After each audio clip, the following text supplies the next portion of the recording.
So the Las Vegas Aces have lost basically their entire team. Almost their entire team is gone. What if I told you that the MVP of the Las Vegas Aces, A'ja Wilson, isn't just their star player, but their biggest problem? Wilson's leaked interview is sending shockwaves through the league, exposing the rot at the core of the championship team that's imploding right before your very eyes. They've lost basically everyone. If we want to look at the Vegas Aces team from last year, who's still remaining? The MVP, Jackie Young, Chelsea Gray. That is it. It wasn't a championship locker room, Wilson said. But here's what's got everyone talking. It's not just what she said, it's what happened next. The mass exodus that followed is rewriting the future of the WNBA. Want to know the entire scoop behind what Wilson said and how one interview reveals how a dynasty crumbled? Are you ready? Let's go. She got tired of Vegas. You know what? She wanted to get away from Becky Hammond and A'ja Wilson too, probably, dog. I'm not saying that's the case, but that's what it's looking like. A lot of these players is trying to get up out of there. Tiffany Hayes was the latest one yesterday. No, I believe somebody else left after her. Now, I think Alyssa Clark might be gone. But make no excuses about it, bro. These women want to get away from Vegas. Picture this. A'ja Wilson, the WNBA's reigning MVP and two-time champion, sitting down for what should be a routine interview with a renowned Las Vegas journalist. But what comes next? It's anything but routine. As the conversation begins, Wilson starts talking, and at first it's all smiles and championship memories. But then something shifts. The air in the room changes, and suddenly Wilson drops a truth bomb that has everyone's jaws on the floor. Who are left with a shell of a roster right now. They have to fill out every other spot. They have a not top 5 roster in the W, and they have to fill out every other spot with minimum contract. It wasn't a championship locker room, Wilson admits, her voice heavy with the weight of her words. I mean, out the gate, going into training camp, I was like, we ain't got it. Can you believe it? The star player of the Las Vegas Aces, the team that seemed unstoppable, just confessed that they were doomed from the start. I'm gonna go out there and I'm gonna try to be the best. I get y'all saying best player in the world. That's great. It looks great. But I want to be the best person. I want to be the best teammate, because that's how I get the best out of my team. But that's not all. Wilson doesn't stop there. She goes on to spill about tension, egos, and a team that just couldn't click. It's the kind of locker room drama that would make reality TV blush.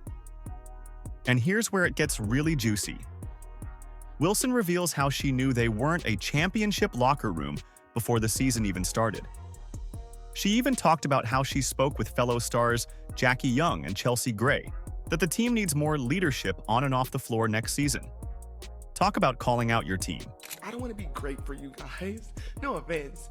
But I want to be great for my team. I want to be great for this franchise. It is hard as shit.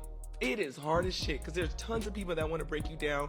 Great teams in this league that are going to try to come after you every single night. But when it comes to taking accountability, I have no problem in that, because I want to be great. I want to be great for my teammates. So yes, it can start in practice.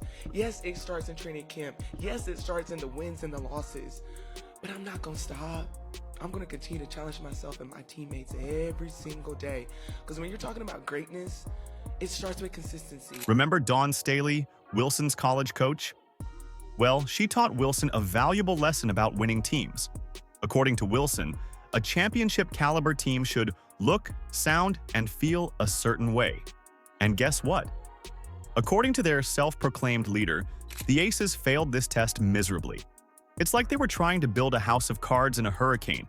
It was never going to stand. You might be saying, oh, like if you want to win, why would you ever leave the Aces? Because the Aces aren't that good. Simple as that. The amount of people that are saying, oh, the Aces are like this absolute super team still. Oh, they got Jewel Lloyd. Wow, they got somebody who shoots 26% from 3 and 36% from the field and is like not struggling unrivaled.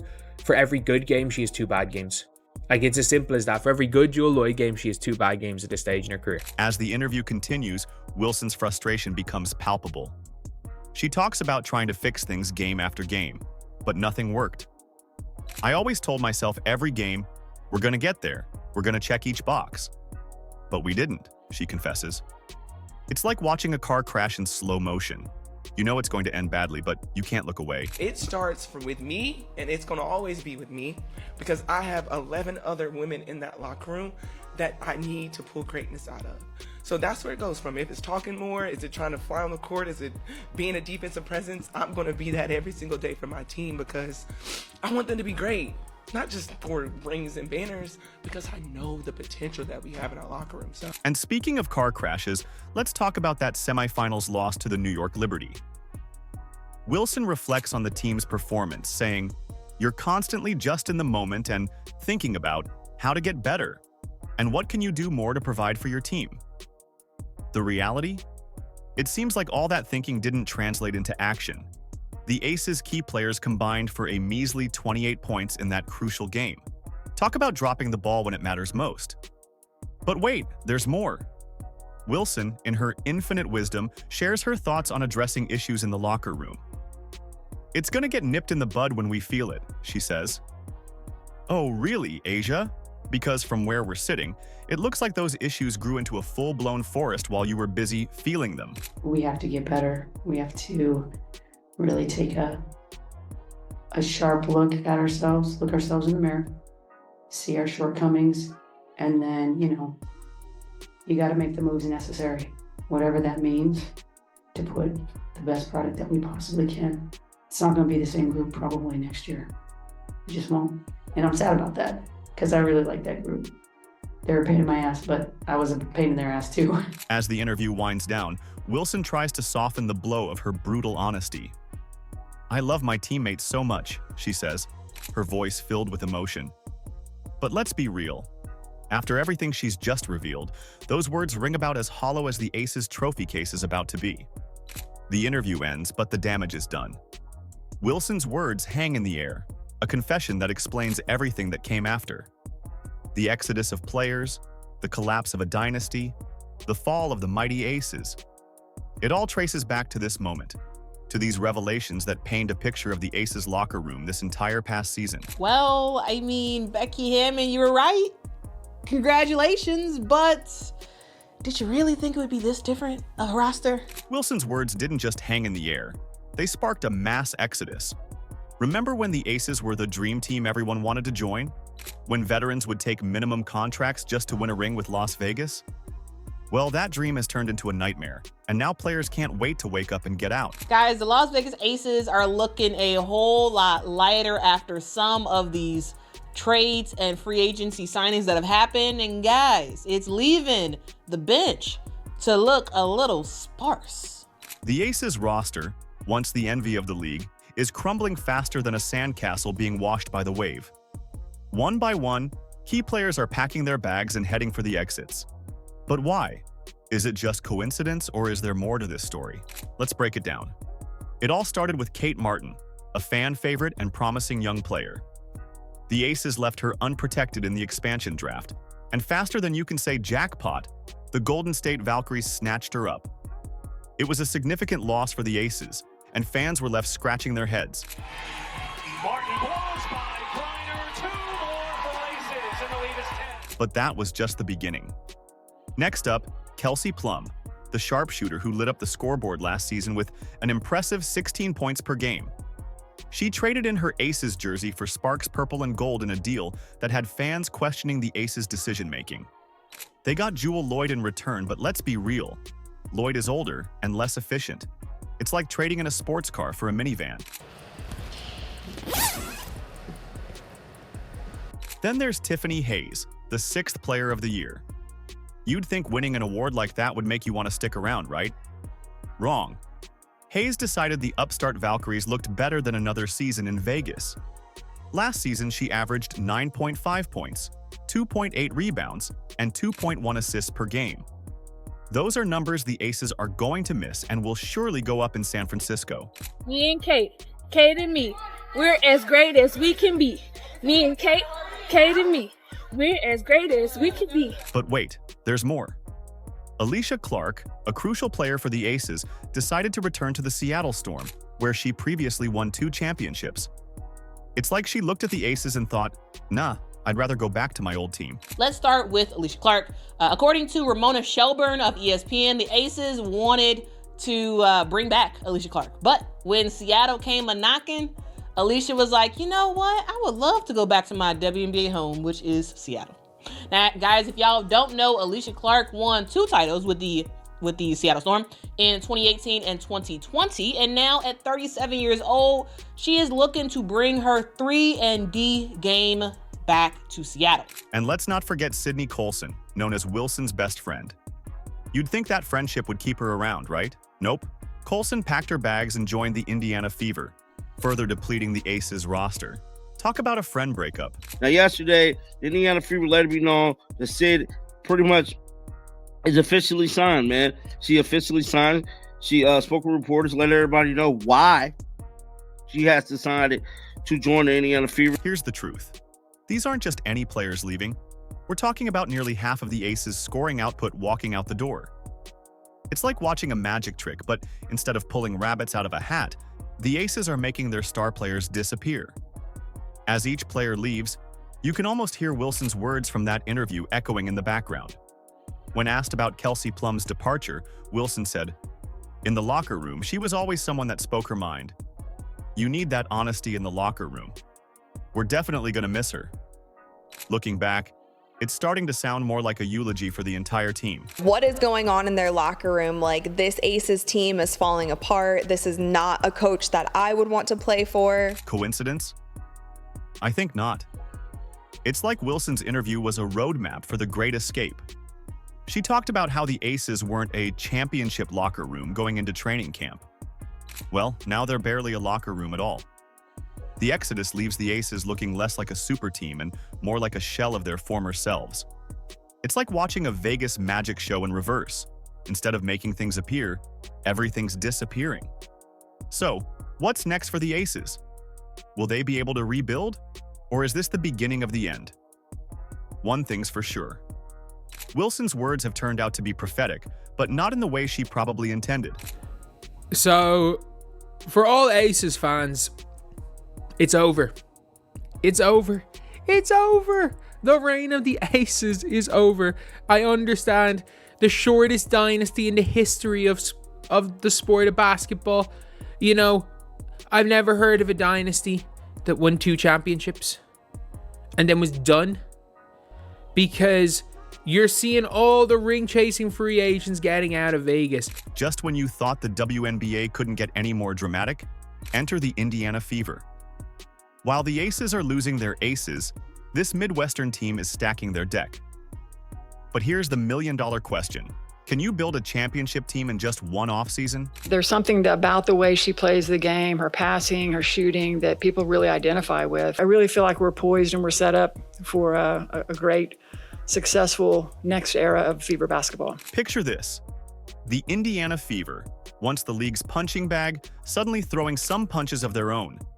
It's like watching a phoenix rise from the ashes, and let me tell you, it's a sight to behold.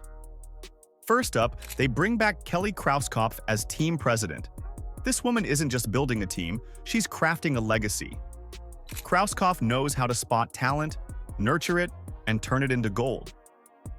She's the architect behind the Fever's 2012 championship run, and now she's back to do it again. Talk about a homecoming. But wait, there's more. The Fever didn't stop there. They snagged Amber Cox as GM, and let me tell you, this move is pure genius. Cox is a WNBA insider with a keen eye for talent. And looking back, hiring her was a masterstroke. She used to be the GM of the Phoenix Mercury and the Dallas Wings, and used to be the boss of some of the new Fever hires. The future is so bright, and our ultimate goal is to hang another banner in the field house. And our ultimate goal is to come back in here after we win that championship and celebrate again like we did in 2012. Now, hold on to your seats, because the Fever's next move is a real game changer. They convinced Stephanie White to come back as head coach. It's like getting the band back together, but this time, they've all had years to perfect their solos. White knows this team, she knows this city, and she knows how to win, having been part of the only championship team in Fever history as assistant coach and led the team back again to the finals as head coach. It's a match made in basketball heaven. But the Fever weren't done yet. Oh no, they were just getting started. They went on a free agency shopping spree that would make even the most extravagant shopaholic blush. Natasha Howard? Check. DeWanna Bonner? You bet. Sophie Cunningham? Absolutely. Sydney Colson? Why not? It's like they're collecting all-stars like kids collect trading cards. Are you in a position where you can add some pieces? Yes, we are. We're definitely in a position. And I would think that if you are a smart basketball player and you watch the way she plays, you would want to play with her. And let's not forget about their homegrown star, Kelsey Mitchell. While other teams are watching their players jump ship faster than the Titanic, the Fever managed to keep their homegrown star right where she belongs. That's how you build loyalty, folks. Mitchell isn't just staying, she's thriving. Last season, she averaged a career-high 19.2 points per game with career-high efficiency. Now, with Caitlin Clark, Aaliyah Boston, Lexi Hull, and this new team, the sky's the limit. But here's where it gets really interesting. The Fever aren't just adding talent, they're building a culture. A positive, supportive environment where players can grow, learn, and push each other to be their best. It's the exact opposite of what we're seeing with the Aces. No drama, no ego trips, just good old-fashioned teamwork and determination. Remember when Caitlin Clark organized a welcome event for Kelsey Mitchell when she signed her contract?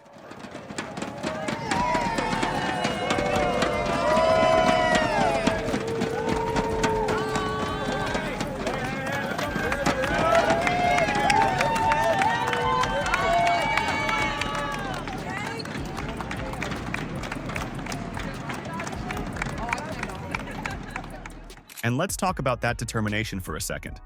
The Fever are hungry. They've tasted the bottom of the league, and they're ready for a gourmet meal at the top.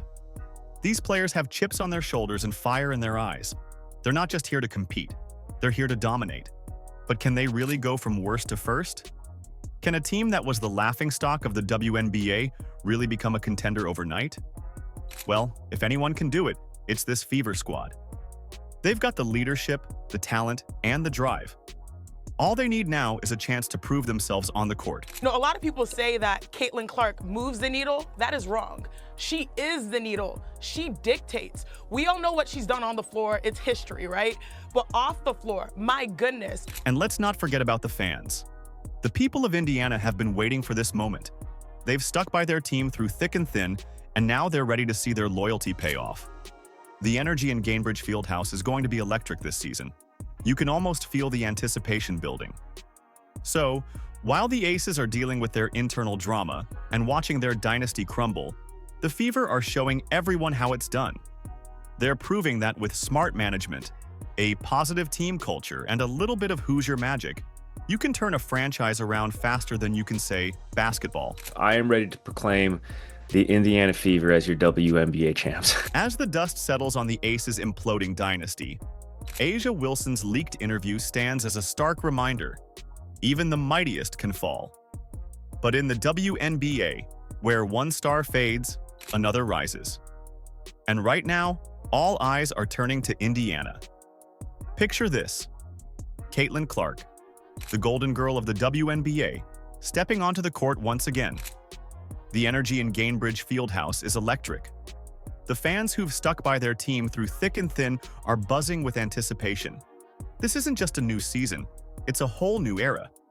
But here's where it gets really interesting. While Vegas crumbles under the weight of its own ego, Indiana is building something special. It's not just about star power, it's about heart, hustle, and hunger. Are you ready to see what happens when a team rises from the ashes, fueled by the fire of redemption? Because that's exactly what we're about to witness in Indiana. Are you excited? Let us know in the comments. Like, subscribe, and turn on all notifications so you never miss out. Click the video on the screen, and we will see you in the next one.